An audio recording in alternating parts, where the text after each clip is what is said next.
Question number 8 कहता है अ train travels, देखिए पॉइंट टू पॉइंट क्वेश्चन को रीड करना है, ठीक है, और इसके बाद क्वेश्चन के अनुसार चलना है और आंसर आ जाएगा। तो देखिए train travels 36 kilometre eight uniform speed. Uniform speed कहने का मतलब एक समान स्पीड, उसका चेंज नहीं हो रहा है। तो चलिए हम एक फोटो बनाते हैं, यहां पर फोटो बना दिया, ठीक है। मान लेते हैं कि यहां ए से बी ट्रेन जा रही है, ठीक है, और यहां डिस्टेंस है 360 किलोमीटर ए से बी तक, ठीक है। अब देखिए यहां से ट्रेन चल रही है, और ट्रेन का स्पीड देखिए, if the speed had been 5 kilometre per hour more, अगर ट्रेन का स्पीड 5 किलोमीटर पर आवर बढ़ा दिया जाए, मोर मतलब अधिक कर दिया जाए, it would have taken 1 our less for the same journey, यानी कि 360 किलोमीटर का ही जर्नी में अगर स्पीड बढ़ा दिया जाए तो बी तक तुरंत पहुंच जाएगा, जल्दी पहुंच जाएगा। चलिए तो हम इसको मान लेंगे ट्रेन का स्पीड को x kilometre per our. Clear है। अब देखिए यहां पर सॉल्यूशन में क्या करते हैं, लेट स्पीड ऑफ ट्रेन, तो क्या मान ले, x किलोमीटर पर आवर। चलिए मान लिए, ठीक है। अब देखिए यहां से डिस्टेंस कितना है, 360 किलोमीटर पर आवर। फोटो बना लेंगे आप लोग, ठीक है। और यहां पर स्पीड है x किलोमीटर पर आवर। तो देखिए टाइम कितना हो जाएगा, टाइम इक्वल टू क्या होता है, डिस्टेंस अपॉन स्पीड। यहां तक क्लियर है, डिस्टेंस अपॉन स्पीड। अच्छा देखिए टाइम, यहां पर टाइम t1 कर देते हैं, डिस्टेंस कितना है 360 किलोमीटर। चलिए 360 किलोमीटर, स्पीड कितना है x किलोमीटर पर आवर, तो x, तो यहां पर ये टाइम 1 आ चुका है। यहां तक क्लियर है। नाउ अब कह रहा है, नाउ स्पीड कितना 5 किलोमीटर पर आवर मोर कर दिया जा रहा है, अधिक किया जा रहा है। तो अब स्पीड कितना हो गया, अब जो स्पीड है तो x + 5 किलोमीटर पर आवर हो गया। क्लियर है। अब देखिए फॉर द सेम जर्नी के लिए कह रहा है, तो डिस्टेंस a से b यानी कि 360 किलोमीटर लेंगे।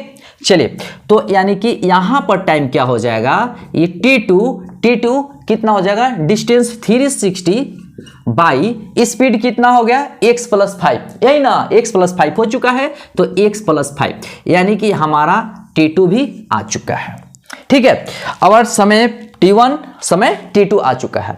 अब हम क्या करते हैं कि देखिए it would have taken 1 our less for the same journey, 1 घंटा कम टाइम, अगर इसका स्पीड x से और बढ़ा दिया जाए तो कम टाइम में b तक पहुंच जाएगा। अब देखिए तो टाइम कौन अधिक लिया, तो टाइम ये अधिक लेगा। तो according to question t1 minus t2, देखिए t2 1 घंटा कम टाइम ले रहा है, कहने का मतलब है t1 1 घंटा टाइम ज्यादा ले रहा है, ठीक है, समझ में आ रही है ना। चलिए तो कितना घंटा 1। अब देखिए, ठीक है, यहां से चलते हैं, t1 क्या है, t1 360 बाई x है, माइनस t2 कितना है 360 बाई x + 5 इक्वल टू 1, यही है। अच्छा 360 दोनों में कॉमन ले लेते हैं। चलिए 360 हमने कॉमन ले लिया, तो 1/x है, 1/x + 5 इक्वल टू 1। अच्छा यहां मल्टीप्लाई में है तो राइट साइड डिवाइड में हो जाएगा। चलिए तो यहां पर एलसीएम ले लेंगे, एलसीएम लेते हैं, क्या होगा x + 5, ठीक है, तो यानी कि x + 5 माइनस x, ठीक है, एलसीएम ले लेने तो आता होगा, है ना। चलिए अब देखिए इक्वल टू, ये मल्टीप्लाई में है, राइट साइड में हो जाएगा डिवाइड। क्लियर है, यहां तक तो कोई दिक्कत नहीं। चलिए यानी कि x कैंसिल हो गया, 5/x स्क्वायर, x में 5 से मल्टीप्लाई किए 5x इक्वल टू 1/360, इतना होगा। अब क्रॉस मल्टीप्लाई करते हैं, ठीक है, तो 360 में 5 से मल्टीप्लाई करेंगे तो देखिए कितना होगा, यानी कि 1800 होगा, इक्वल टू x स्क्वायर में 1 से मल्टीप्लाई किए x स्क्वायर, 5x में 1 से मल्टीप्लाई किया तो प्लस 5x। अब देखिए क्या होगा कि अब इसको राइट साइड में लेके चले जाते हैं। क्लियर है ना। चलिए अब हम क्या करते हैं, राइट साइड में, तो x square plus 5x minus 1800 equal to 0। यहां तक तो क्लियर है ना। चलिए एक चीज और, यहां तक कोई दिक्कत नहीं ना। चलिए अब देखिए क्या होगा, 1800 का एलसीएम निकालते हैं। ठीक है, सुनिएगा, 1800 का एलसीएम निकालते हैं। 1800 का एलसीएम तो 290 2450 2225 और 15 इंटू 15 कर देते हैं, है ना। 15 15 225 होता है। तो यहां पर देखिएगा 2 इंटू आप 15 को 3 इंटू 5 लिख सकते हैं और इस 15 को 3 इंटू 5 लिख सकते हैं। अब देखिएगा मजा आएगा क्या। देखिए 5 में 3 से मल्टीप्लाई करेंगे तो 15 आएगा, फिर 15 को 3 से मल्टीप्लाई करेंगे तो कितना आएगा, 15 45 आ गया। ठीक है, अब देखिए ये 5 है, 2 से मल्टीप्लाई किए, फिर 2 से मल्टीप्लाई किए, फिर 2 से मल्टीप्लाई किए तो 5 5 दूना 10 दूना 20 दूना 40। और एक चीज देखिए, यहां 2 नंबर हो गया, 2 नंबर आ गया।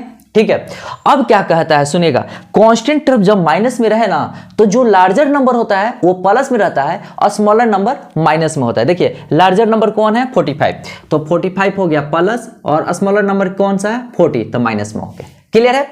अब देखिए हम यहां पर ऐसे लिख सकते हैं, x square plus 45x minus 40x। ठीक है, माइनस अब इसको हम क्या करते हैं, डिलीट कर देते हैं। ठीक है, चलिए अब हम इसको डिलीट करते हैं। ठीक है, ये हमको आइडिया देता है, क्लियर है ना, आइडिया देता है कि मिडिल टर्म को कैसे ब्रेक करेंगे। Minus 1800 equal to 0। अच्छा दोनों में कॉमन क्या है, x है। चलिए हमने x कॉमन ले लिया। ठीक है, तो यहाँ x बचा, यहाँ पर प्लस 45, यहाँ पर माइनस 40 कॉमन होगा, x प्लस 45 इक्वल टू 0। अब दोनों में कॉमन क्या है, x प्लस 45 है। चलिए x प्लस 45 हमने कॉमन ले लिया, यहाँ बचा x और यहाँ बचा माइनस 40 इक्वल टू 0। ठीक है, अब दोनों को अलग अलग फैक्टर कर देते हैं, x plus 45 equal to 0 and x minus 40 equal to 0 और x इक्वल टू माइनस 40। ये क्या है ना, स्पीड इसका कभी माइनस में नहीं आ सकता है, किसी भी चीज का। हम ही चल रहे हैं, स्पीड माइनस में होगा, नहीं होगा ना। तो कहने का मतलब ये होता है नॉट पॉसिबल। ठीक है, चलिए अब हम क्या करेंगे, x इक्वल टू 40 आ गया तो 40 किलोमीटर पर आवर लिख देते हैं। यही क्या है, स्पीड ऑफ द ट्रेन, यानी कि आंसर लिख देंगे। क्लियर है, समझ में बिल्कुल आ गया है। तो चलिए इसको नोट कर लीजिए।